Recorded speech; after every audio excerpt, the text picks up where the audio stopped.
I'm Madeline Foster, 32, and I grew up as the family disappointment. My genius sister Catherine received everything: praise, opportunities, and eventually $13 million from our parents to fund her tech startup. Meanwhile, I was the dumb one, despite my best efforts. We grew up in wealth and privilege, but emotional poverty. I accepted my place in the family hierarchy, until one unexpected envelope changed everything. Before I continue my story, drop a comment letting me know where you're watching from, hit subscribe, and stay tuned to discover how one letter transformed my relationship with my family and myself. Growing up on our sprawling Connecticut estate felt like living in a beautiful cage. The 7-bedroom colonial mansion, with its manicured gardens and tennis court, was the perfect backdrop for my parents to showcase their perfect daughter, Catherine, not me. Dad, Richard Foster, managed one of the East Coast's most successful hedge funds, while Mom, Eleanor, came from old money, the kind where her family name appeared on university buildings. I'll never forget my 10th birthday. Instead of focusing on my special day, dinner conversation revolved around Catherine's acceptance into an elite math program. I sat there in my party dress, pushing food around my plate while my parents beamed at my 12-year-old sister. The next week, I brought home a math test with AB+ scrawled in red at the top. Mom. Dad. Look. I bounced into Dad's home office, waving my test proudly. Dad glanced up from his computer, eyes barely focusing on my paper. That's nice, Madeline, he said, his tone flat. Mom, arranging flowers nearby, peered over. AB+. Well, that's good for you, honey. The hesitation in her voice wasn't subtle. Neither was the framed certificate from Catherine's math competition prominently displayed on Dad's credenza. Catherine was doing calculus at your age, Dad added, turning back to his computer screen. But we can't all be mathematical prodigies. That was the pattern. Catherine excelled at everything that mattered to our parents: numbers, logic, science. She had inherited Dad's analytical mind and Mom's social grace. With her perfect blonde hair and confident smile, she looked the part of the Foster family heir.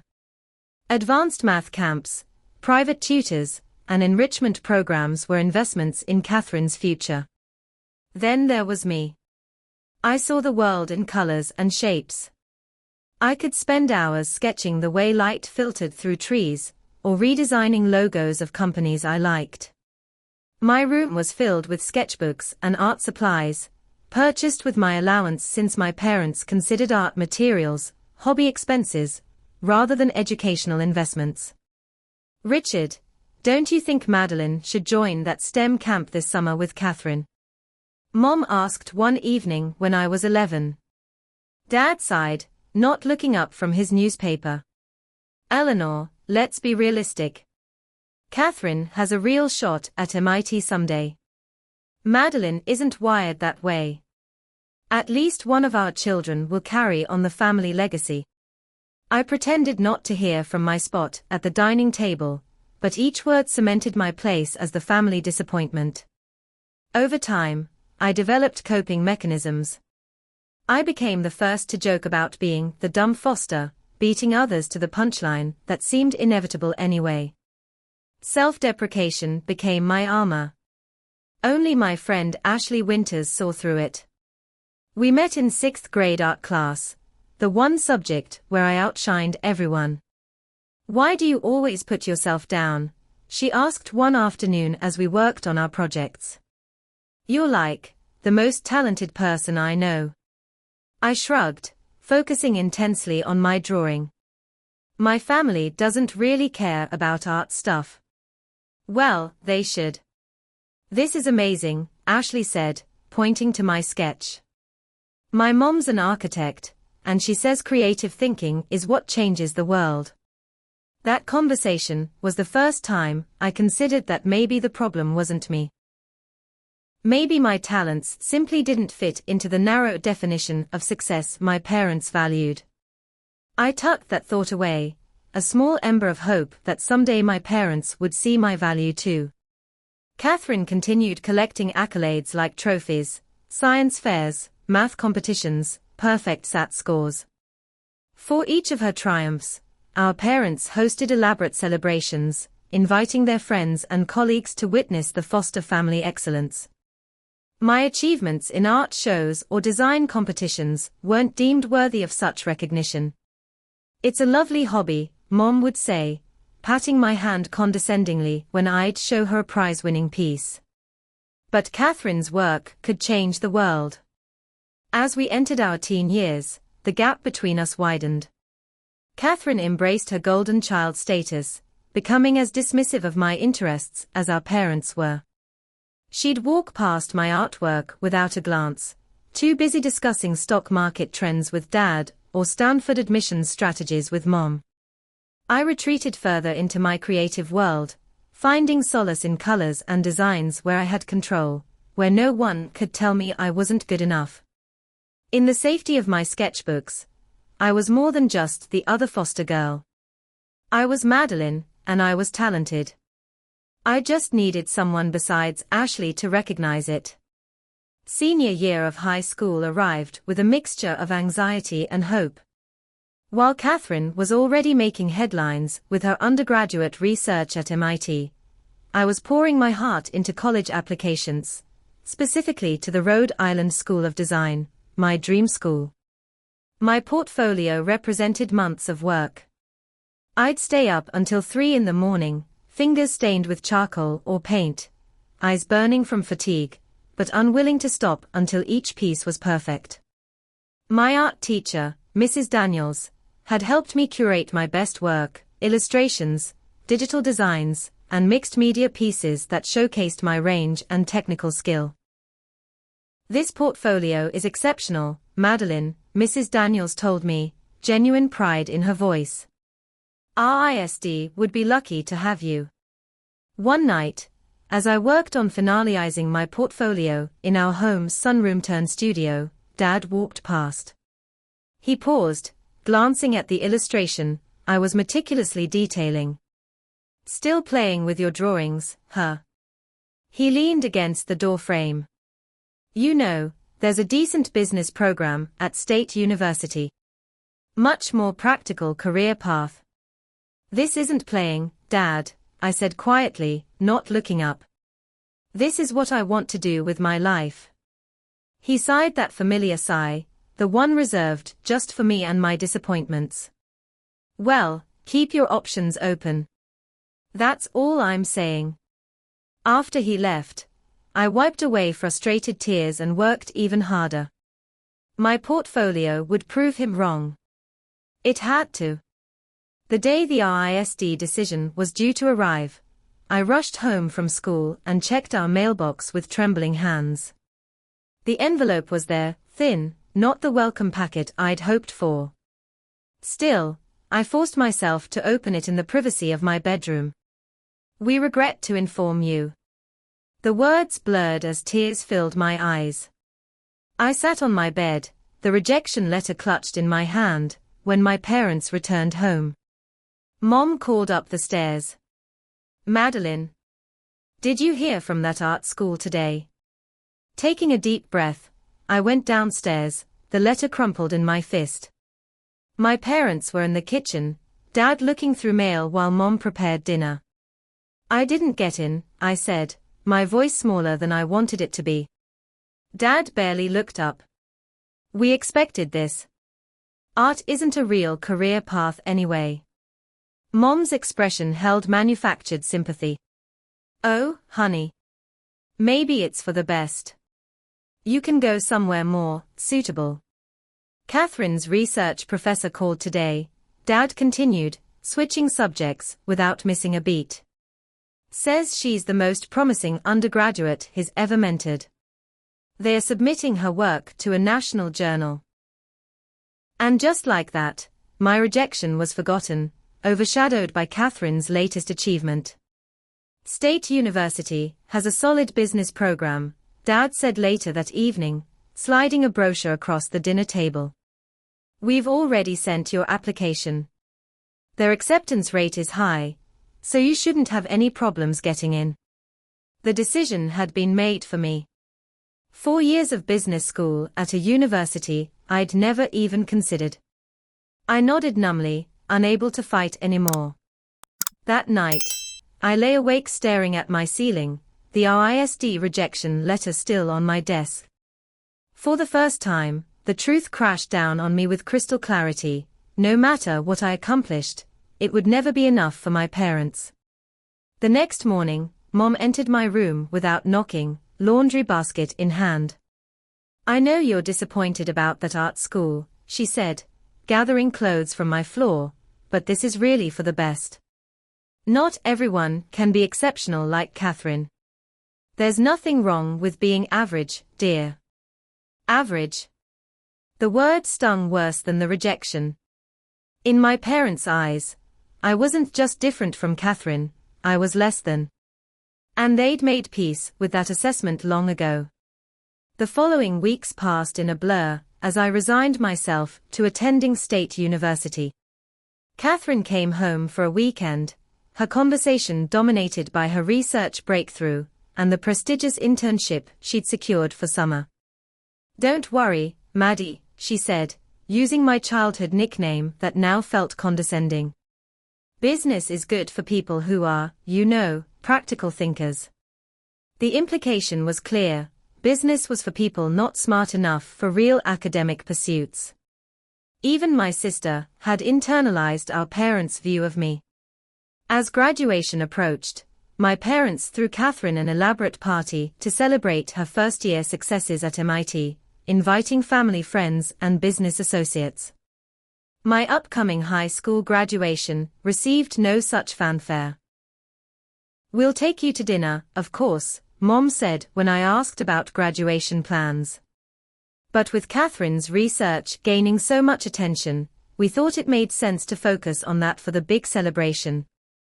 I packed for State University, with a heaviness in my chest, carefully tucking my sketchbooks and art supplies at the bottom of my suitcase. I wouldn't give them up entirely, but perhaps it was time to accept reality.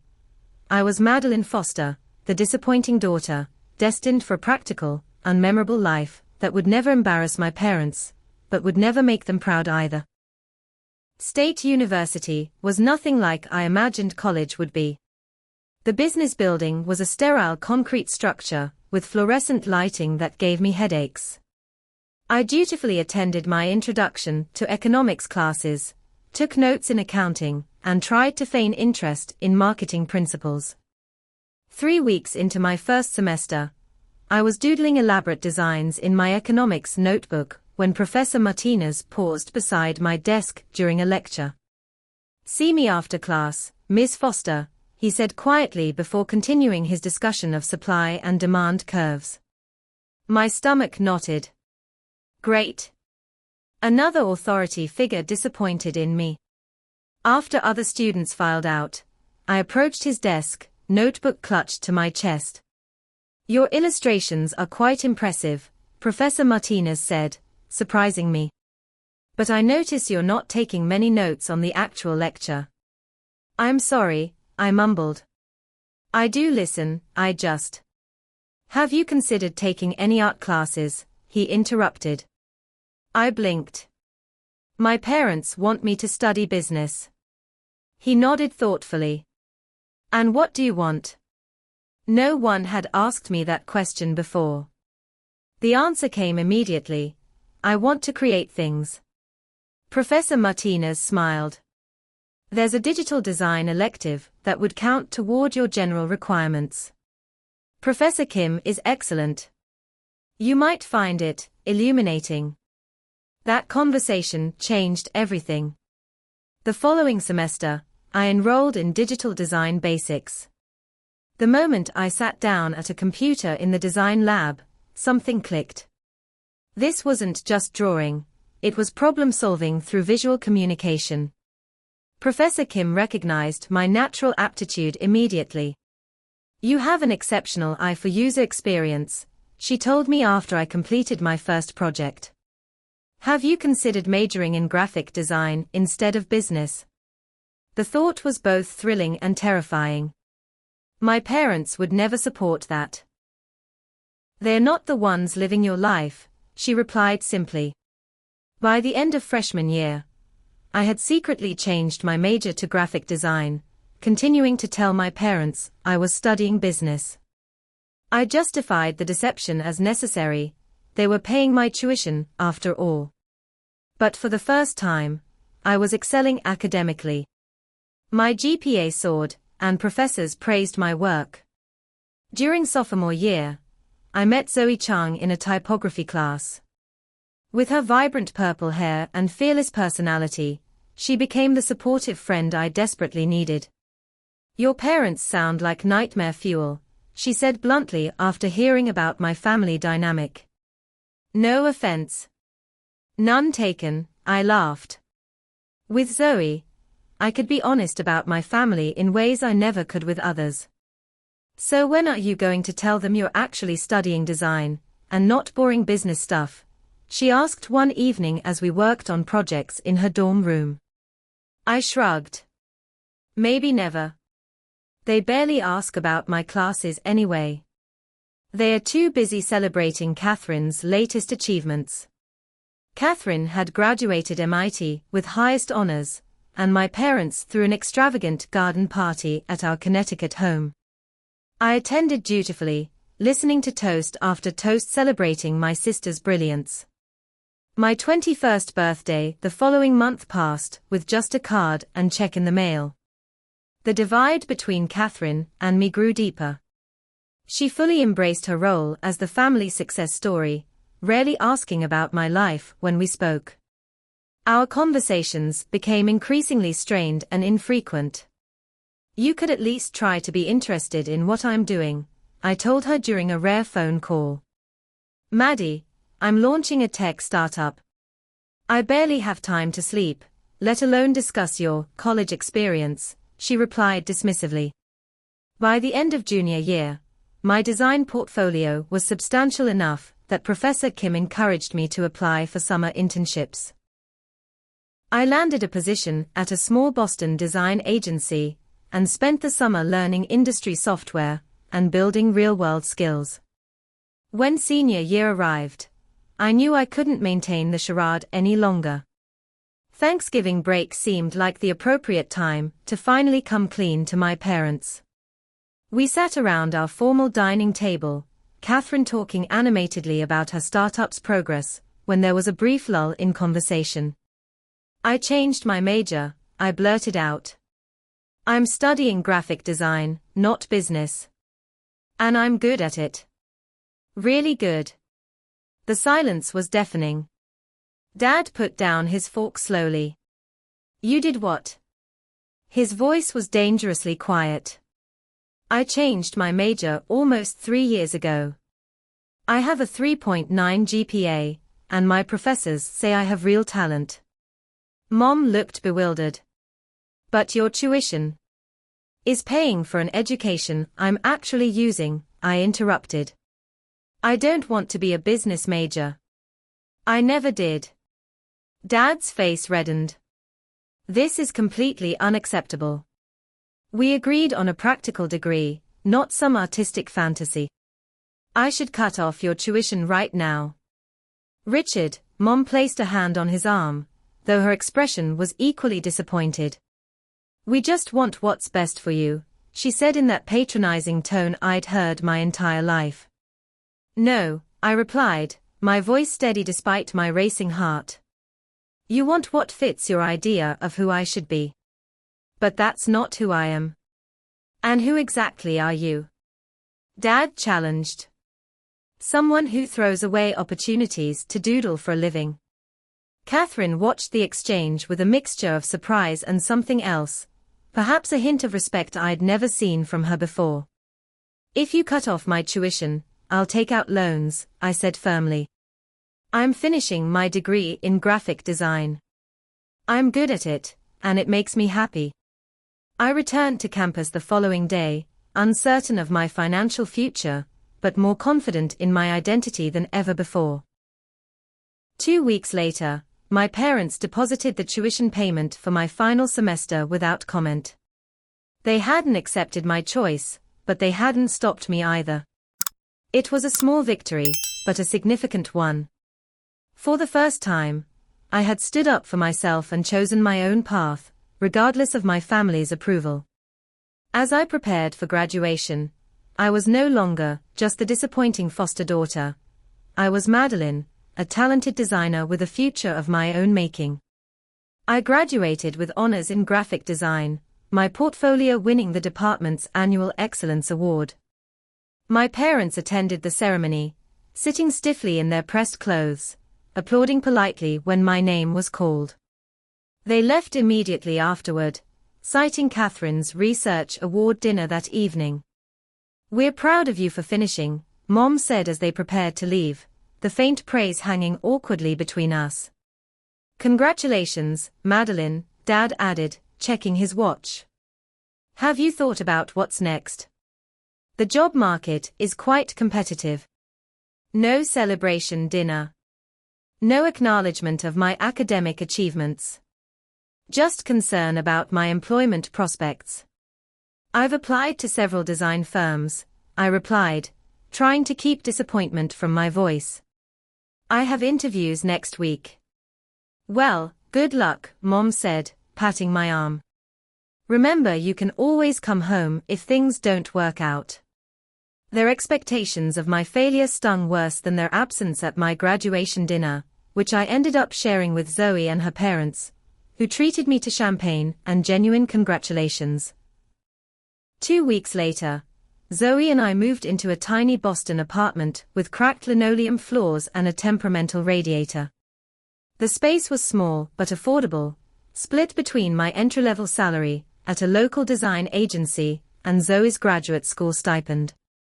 My position at Pixel Perfect Design was hardly glamorous.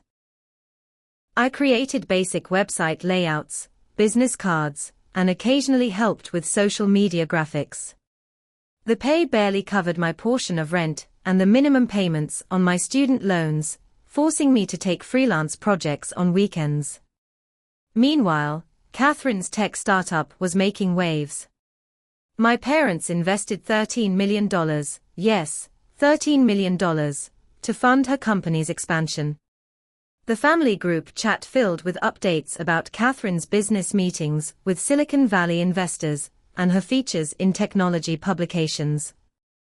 Mom sent a family email announcing a celebration dinner for Catherine's first major client acquisition. I arrived at my parents' favorite Boston restaurant to find extended family members I hadn't seen in years, all gathered to toast Catherine's success. "Our brilliant daughter is revolutionizing healthcare technology," Dad announced, raising his glass. Catherine beamed beside him, accepting the adulation with practiced humility. During dessert, Aunt Patricia turned to me.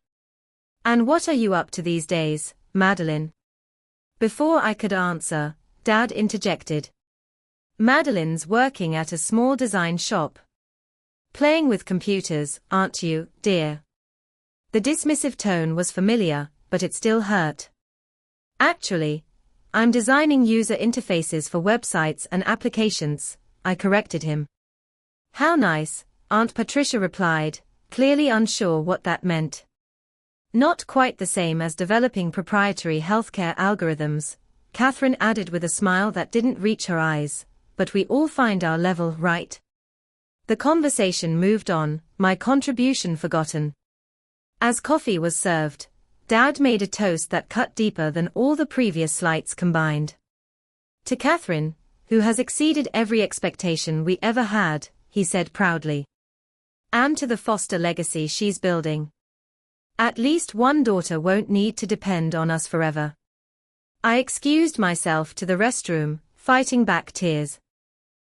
When I returned, the conversation had shifted to Catherine's upcoming interview with a tech magazine. That night, I sat in my car after the dinner, finally allowing the tears to fall. The familiar feeling of inadequacy washed over me, despite all my efforts to build my own path. It wasn't just about the money, though the disparity between a $13 million investment and my struggle to make rent was glaring. It was about the fundamental unfairness of never being seen, never being valued for who I actually was. But something different happened that night. As the tears subsided, determination took their place. I opened my laptop right there in the restaurant parking lot and started redesigning my portfolio website. If my family wouldn't recognize my value, I would make sure the rest of the world did. The following months became a blur of work, my day job, freelance projects on evenings and weekends, networking events, and skill-building courses. I slept little, ate poorly, and pushed myself to excel. Zoe worried about my health, but understood my drive. Just don't kill yourself trying to prove something to people who aren't paying attention, she cautioned. I built a client base of small businesses and startups who couldn't afford large agencies, but needed professional design work. My reputation for delivering quality on tight deadlines spread through word of mouth. While I wasn't making headlines like Catherine, I was building something authentic and entirely my own. Catherine's arrogance grew with her company's expansion. Our rare interactions became increasingly strained, her condescension barely concealed. It must be nice having such a simple career, she remarked during our parents' anniversary dinner. My stress levels are through the roof with our Series B funding round. Mom and Dad continued their pattern of sharing Catherine's every achievement with extended family while treating my career as an afterthought. When I mentioned landing a major client, Mom replied, "That's nice, dear," before immediately pivoting to Catherine's latest press mention. That Thanksgiving, I sat at the family table listening to another round of Catherine worship, picking at my food and wondering why I still subjected myself to these gatherings. When Dad asked if anyone wanted to share what they were thankful for, I remained silent. Later, as I helped Mom clear dishes, she asked, "Are you okay, Madeline? You seem quiet." For a moment, I considered opening up, telling her how it felt to be perpetually overlooked, how much it hurt to never be enough. Instead, I just nodded and said, "Just tired from work." "You shouldn't work so hard at that little design job," she replied. "It's not good for your health to stress over something that's just a stepping stone." I didn't correct her assumption that my career was temporary. What was the point? In her mind, I would always be marking time until I found something real to do with my life. After helping with dishes, I excused myself early and sat in my car in the driveway, sobbing uncontrollably. Years of accumulated hurt poured out as I gripped the steering wheel. This was rock bottom, the realization that no achievement of mine would ever change how my family saw me. I would always be the disappointing daughter, the artistic dreamer, the one who just didn't measure up. As I wiped my tears and prepared to drive back to Boston, I made a decision. I would stop seeking their approval. I would build a life and career that fulfilled me, regardless of whether they ever recognized its value. For the first time, I truly accepted that their validation might never come, and I would have to be okay with that. 2 years passed, and at 27, I had established myself as a freelance designer specializing in user experience for mobile applications. My portfolio showcased work for small, but growing companies, each project more sophisticated than the last. I'd developed a reputation for creating intuitive, user-friendly interfaces that increased engagement and customer satisfaction. My tiny apartment was now a comfortable one-bedroom, where I'd set up a proper home office with dual monitors and professional equipment. I'd paid off half my student loans and had started building a modest savings account. It wasn't wealth by foster family standards, but it was independence, and I had earned every penny myself. The breakthrough came unexpectedly at a tech conference in Boston. I'd splurged on a ticket, hoping to network and perhaps find new clients. During a coffee break, I literally bumped into Ryan Mendez, spilling my drink on his conference badge. "I'm so sorry," I exclaimed, grabbing napkins from a nearby table. Ryan laughed good-naturedly. "No worries. The universe wanted us to meet, apparently." As I helped him clean up, I noticed his company name on the badge, Health Direct, a major healthcare provider looking to expand their digital services. We started chatting, and when he learned I was a UX designer, his interest peaked. "We're actually looking to redesign our patient portal app," he explained. "Our current system is a nightmare for users, especially older patients." "That's actually my specialty," I replied.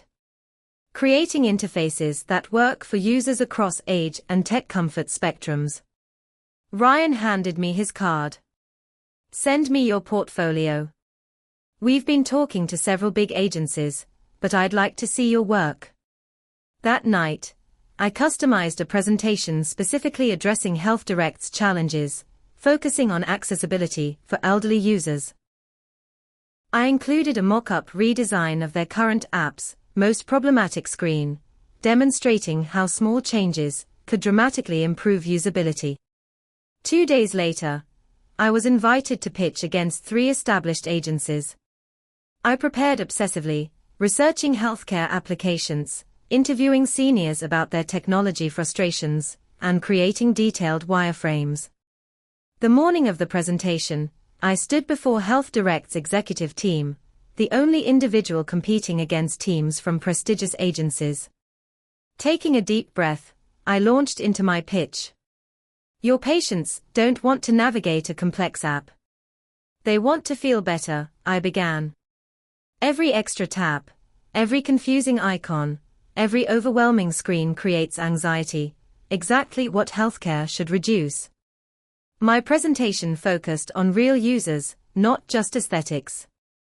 I showed videos of seniors trying to use the current app, their frustration palpable. Then I demonstrated my redesign, with larger touch targets, clearer language, and intuitive navigation patterns. "Your largest user demographic is over 65, I concluded. "They don't need a trendy app. They need one they can actually use." A week later, Ryan called with the news. I had won the contract, a 6-figure project that would take 8 months to complete. I screamed with joy after hanging up, dancing around my apartment in disbelief. The Health Direct project transformed my career. I hired 2 junior designers to help with implementation, rented a small office space, and worked tirelessly to deliver an exceptional product. When the app launched, patient satisfaction scores increased by 78%. Medical appointment adherence improved by 45%. The success caught the attention of healthcare publications and design blogs. Foster Design demonstrates the power of inclusive UX, read one headline. Another article featured an interview where I discussed my philosophy of designing for the most vulnerable users first. My client list grew, and I expanded my team. With my business flourishing, I moved to a nicer apartment in a dormant building, the kind of place that would have impressed my parents if they'd ever visited. I bought new furniture, invested in quality art for my walls, and for the first time, felt financially secure. When I opened my official studio space, I invited my parents to the small celebration. To my surprise, they accepted. "This is nice," Mom said, looking around the minimalist space with its large windows and modern furniture. "Very creative." Dad examined the framed article about the Health Direct success. "Interesting little operation you've got here. What's your annual revenue?" "No congratulations. No pride. Just assessment and evaluation, as if I'd presented a business plan rather than built a successful company." "We're doing well," I replied vaguely. "I've hired 5 people and we're booked 6 months out with projects." Dad nodded. "I suppose there's always demand for this sort of thing. Not quite like Catherine's market penetration, but stable." Speaking of Catherine, her company had hit turbulence. A data privacy scandal had emerged involving patient information, and several clients had pulled out. My parents had immediately invested another $3 million to help her weather the crisis. "Catherine's going through a challenging time with her company," Mom mentioned as she examined my design awards. "Such unfair scrutiny from the press." "I saw that," I replied. "Actually, I think I could help. User privacy interfaces are part of what I specialize in. I could redesign her data permission screens to make them more transparent and build back user trust." Dad waved away the offer dismissively. "Catherine needs real technical solutions, Madeline, not just making things look pretty. Her engineers are handling it."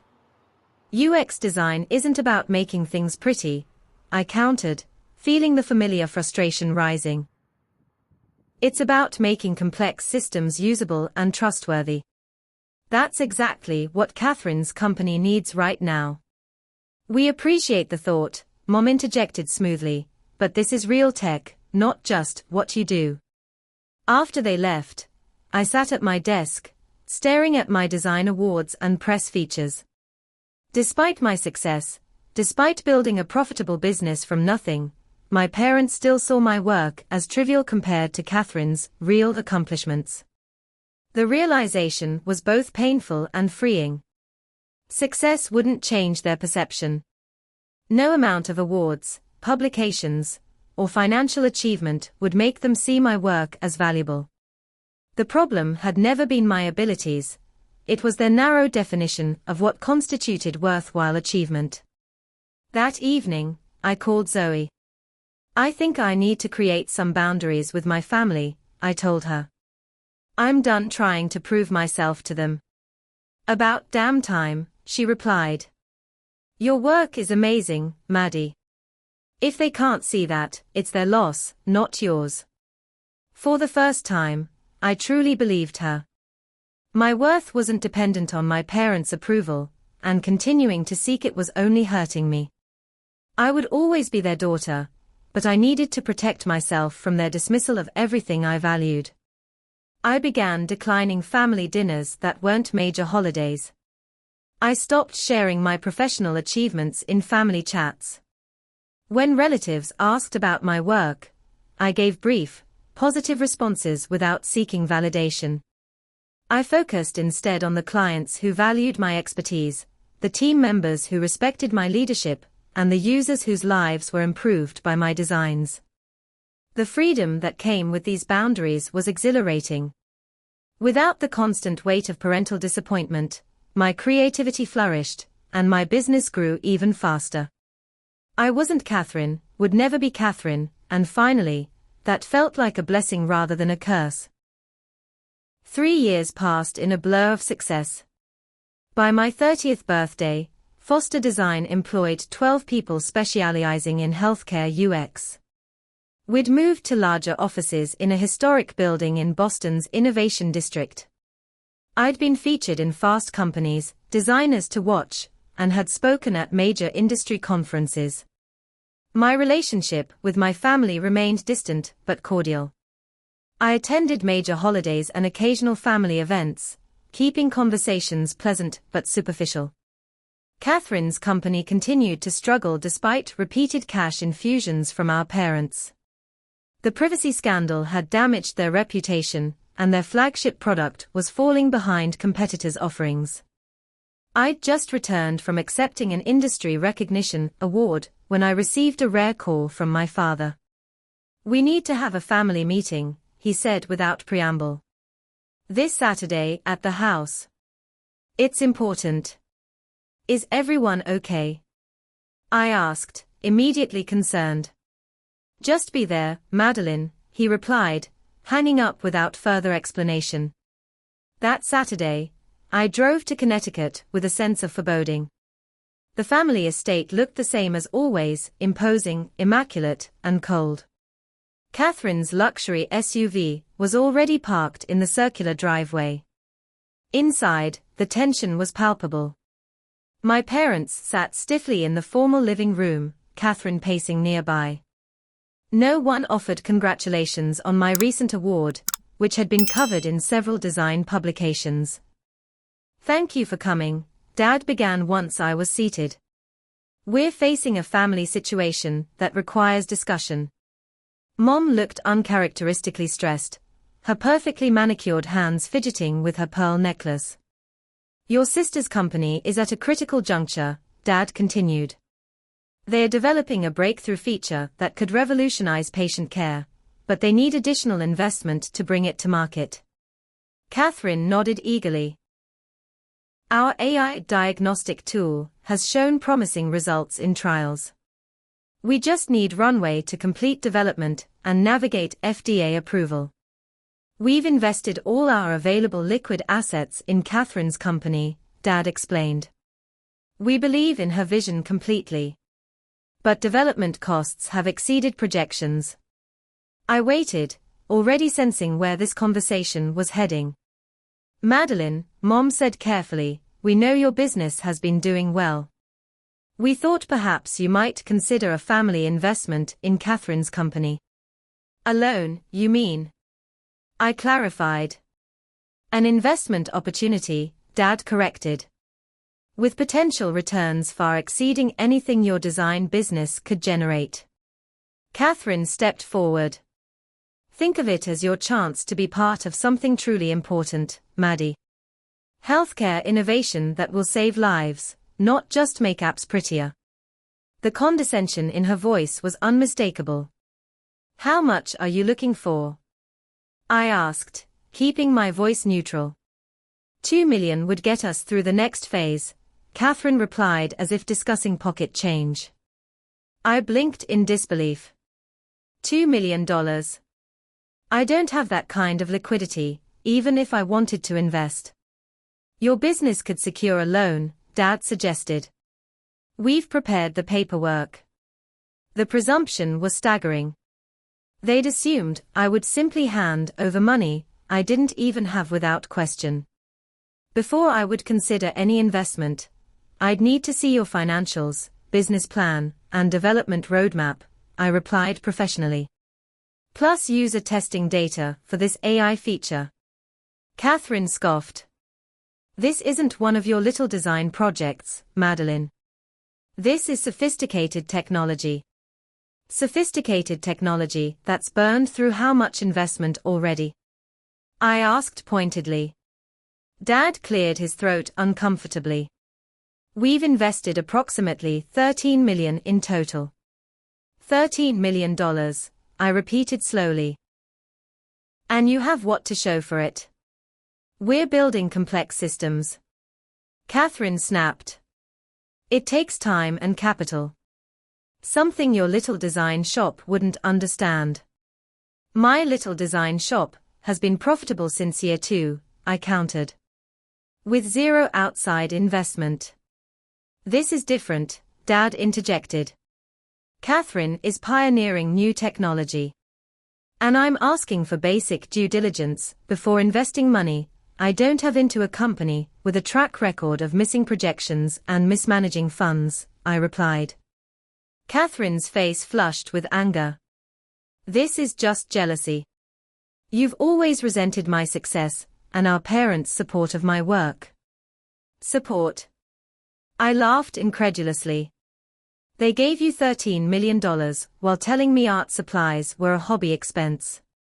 They dismissed my career as playing with computers while funding every opportunity for you. And now you have the audacity to ask me to risk my company's stability to bail out yours. This is why we never invested in you, Dad said coldly. You don't understand family loyalty. Catherine's work matters. The words hung in the air like poison. Decades of dismissal, belittlement, and favoritism crystallized in that single statement. My work matters too, I said quietly, standing up. To my clients, to my employees, and to the patients who can now navigate their healthcare because of my designs. Madeline, please, Mom began, but I cut her off. I've built something valuable without a penny of your money, or a word of your encouragement. I won't risk that to pour more resources into a failing business, family or not. Catherine exploded. You self-righteous little. I'm done, I interrupted, grabbing my purse. Don't call me for money again. I walked out of my childhood home, with tears streaming down my face, but my back straight. In the hotel room I'd booked nearby, I finally allowed myself to break down completely. Years of hurt, rejection, and anger poured out in heaving sobs. When the tears subsided, I called the one person who had always believed in me. Ashley. It's Madeline. I just had the confrontation of a lifetime with my family. My childhood friend listened as I recounted the entire explosive meeting. I'm proud of you, she said finally. It took guts to stand up to them like that. I think I just cut ties with my entire family, I replied, the reality sinking in. Maybe that's not such a bad thing, Ashley suggested gently. You've spent your whole life trying to earn the approval of people who decided long ago they wouldn't give it. What might your life look like if you stopped trying? That question lingered as I drove back to Boston the next day.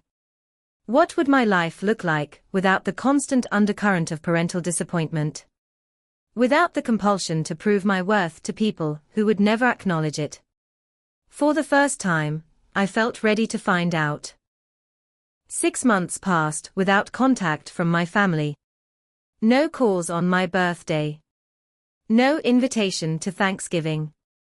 The silence was both painful and peaceful, a clean break after years of toxic dynamics. My business continued to thrive. We expanded into a specialized service helping medical device companies create interfaces for patients with limited dexterity or visual impairments. The work was challenging, but deeply meaningful. On a rainy Tuesday afternoon, my assistant buzzed my office intercom. There's a Mr. Peterson here to see you. He says it's a personal matter. I didn't recognize the name. Did he say what it's regarding? He says he's your grandmother's lawyer. Confused, I asked her to send him in. A distinguished older gentleman entered, briefcase in hand. Ms. Foster, thank you for seeing me without an appointment. I'm Walter Peterson, your maternal grandmother's attorney. My grandmother Eleanor Caldwell. I clarified, shaking his hand. Yes. I'm afraid I have news of her passing 2 weeks ago. I sat down slowly. My grandmother had been a distant figure, present at occasional holidays, but never particularly warm. Like my mother, she had maintained a polite, but emotionally detached relationship with me. I'm sorry to hear that, I said sincerely. But I'm confused why her attorney would visit me personally. Mr. Peterson placed his briefcase on my desk. Mrs. Caldwell left specific instructions regarding you, Ms. Foster. I'm here to deliver this. He removed a sealed envelope from his briefcase and handed it to me. My name was written on the front in elegant, slightly shaky handwriting. I'll give you privacy to read it, he said, stepping outside my office. I stared at the envelope for several moments before carefully opening it.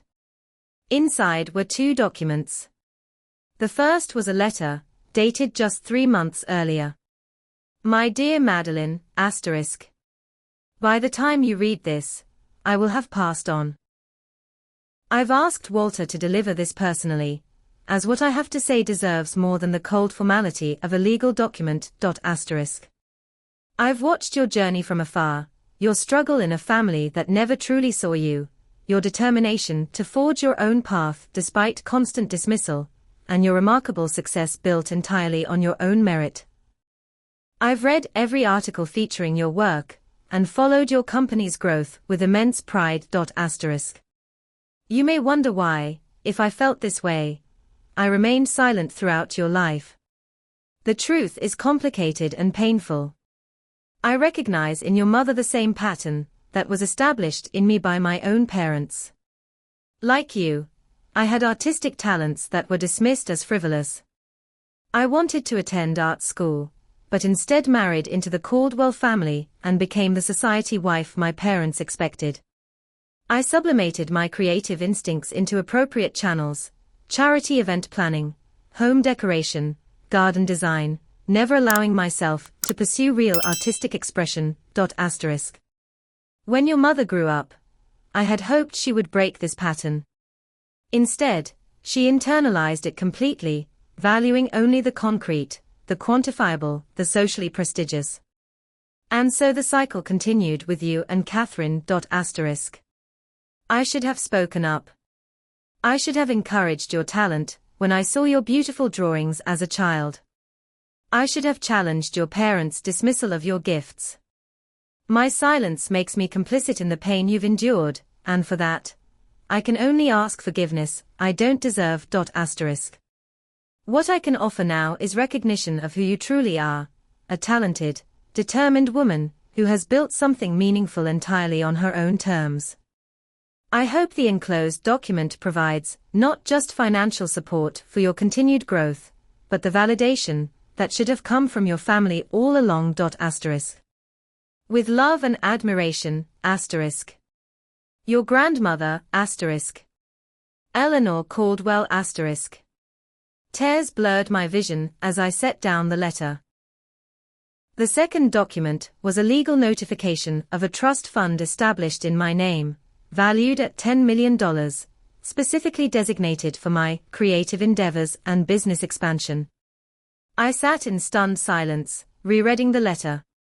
All these years, someone in my family had seen me, had recognized my value and talents, and I'd never known it. The validation I'd sought from my parents had existed in the quiet observation of a grandmother I barely knew. When I composed myself, I invited Mr. Peterson back into my office. "I don't understand," I said, still processing. "Why didn't she ever tell me any of this when she was alive?" "Mrs. Caldwell was a complicated woman," he replied gently. "Constrained by generations of social expectations. But she followed your career with great interest and genuine pride." "The trust fund is substantial," I said, still shocked by the amount. "Mrs. Caldwell was wealthier than most people realized," Mr. Peterson explained. "And you should know that you were her only beneficiary." "What about my mother? Or Catherine?" "Your grandmother made her decisions quite deliberately," he replied carefully. "The remainder of her estate was left to arts education foundations. Your mother and sister received no bequests." The implications were staggering. Not only had my grandmother recognized my worth, but she had also explicitly chosen not to extend the same support to Catherine, the golden child, who had already received so much. "This isn't about money," I said suddenly, understanding washing over me. "This is about validation." Mr. Peterson smiled slightly. "Mrs. Caldwell hoped you would see it that way. She wanted you to know that someone in your family truly saw your value." After he left, I sat at my desk for hours, crying tears that were part grief for the grandmother I never truly knew, part vindication after decades of feeling invisible, and part regret for the relationship we might have had if either of us had broken the family pattern of emotional distance. The trust fund was life-changing, but the letter was the true inheritance, recognition that my path had value, that my work mattered, that I mattered. From beyond the grave, my grandmother had given me what my parents never could, the simple acknowledgement that I was enough, exactly as I was. 3 months after receiving my inheritance, I established the Eleanor Caldwell Scholarship for young artists from underprivileged backgrounds. The program would provide not just tuition assistance, but mentorship, equipment, and professional development opportunities, everything I'd lacked as a creative young person from a family that didn't value artistic pursuits. I expanded Foster Design's focus on accessible technology, hiring specialists in adaptive interfaces, and launching a research division dedicated to improving digital experiences for people with disabilities. My grandmother's gift allowed me to pursue projects based on impact rather than just profitability. The Boston Globe ran a feature on these initiatives, highlighting both the scholarship program and our company's expanded mission. The article included my photo and a brief mention of my grandmother's influence. 2 days after the article appeared, my phone rang with an unfamiliar number. I almost didn't answer. Madeline. It's Catherine. Her voice sounded different, smaller somehow, lacking its usual confident edge. Catherine, I replied neutrally. I didn't expect to hear from you. I saw the article, she said after an awkward pause. About grandmother's inheritance and what you're doing with it. It's impressive. Thank you.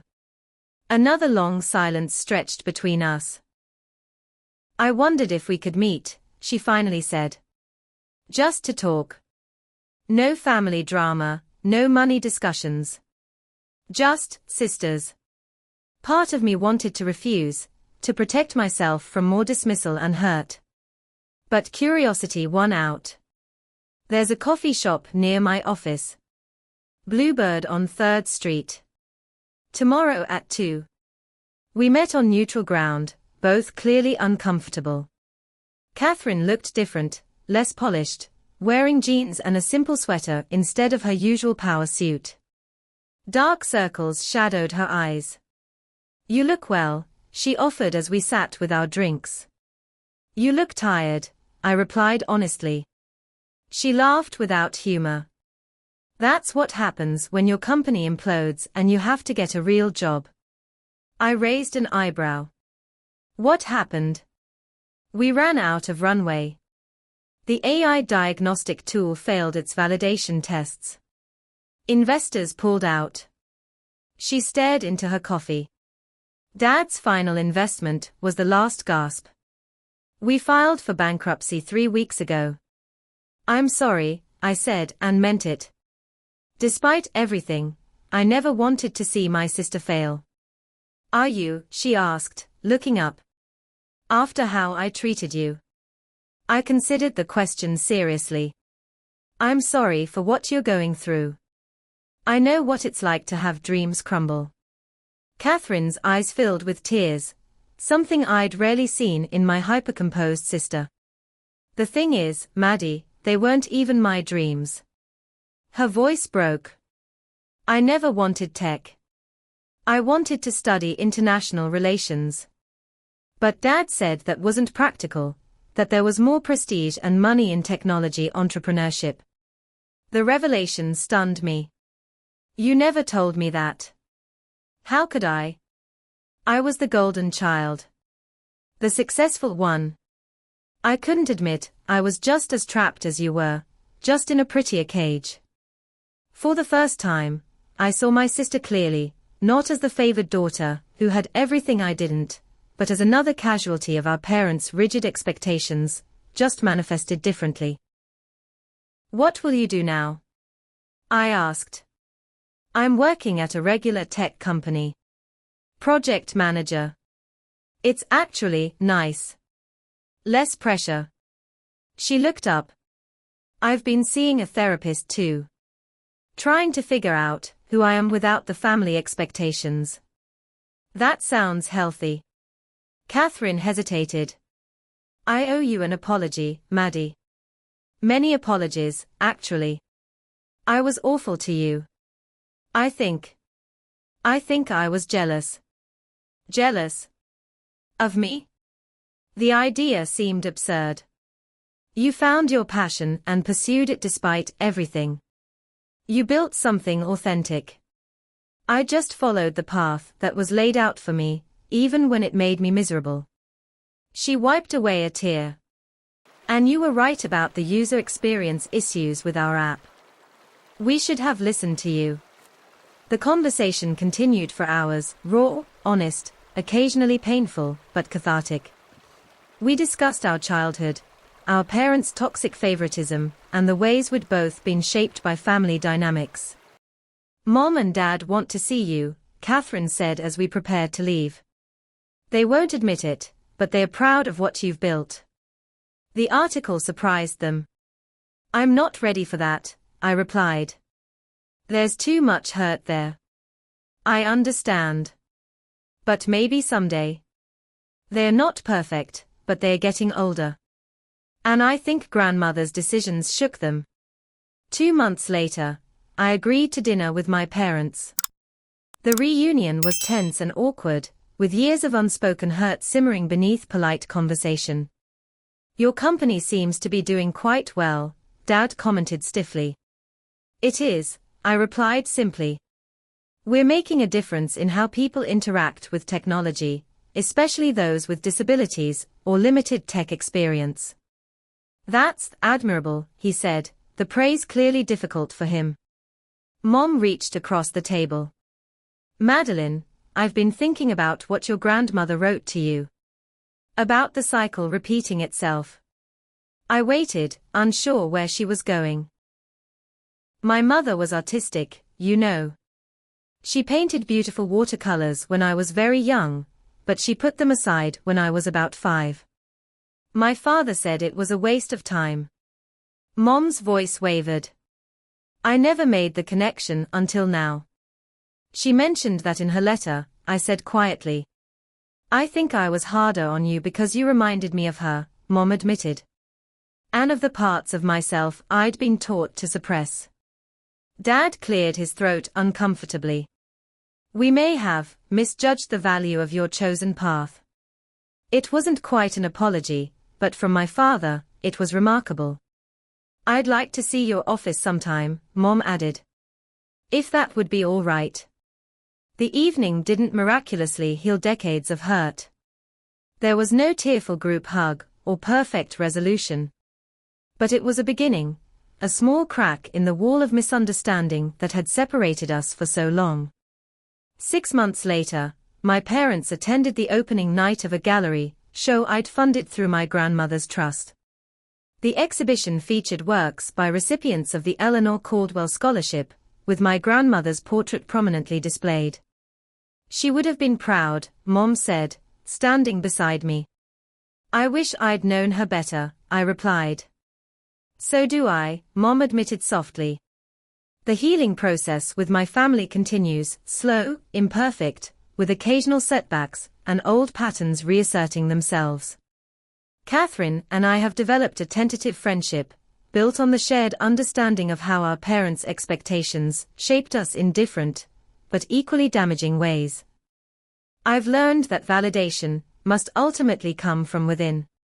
While my grandmother's recognition was healing, true self-worth can't depend on anyone else's approval, even from those who should provide it unconditionally. The envelope changed my life, not just because of the financial freedom it provided, but because it broke open the narrative I'd lived with for decades. It showed me that being seen and valued was possible, even if it came from an unexpected source. For anyone watching who has felt invisible in their own family, who has had their talents dismissed or their dreams belittled, please know this: your worth isn't determined by those who fail to see it. The path you forge may be harder without family support, but it will be authentically yours. And somewhere, perhaps when you least expect it, you will find the recognition you deserve. Have you ever received unexpected validation that changed how you saw yourself? Or found support from someone you never expected to understand you? Share your stories in the comments below, and don't forget to like, subscribe, and hit the notification bell if you want to hear more real-life stories about family dynamics, personal growth, and finding your own path. Thank you for listening to my journey, and remember, sometimes the most important validation comes in unexpected envelopes.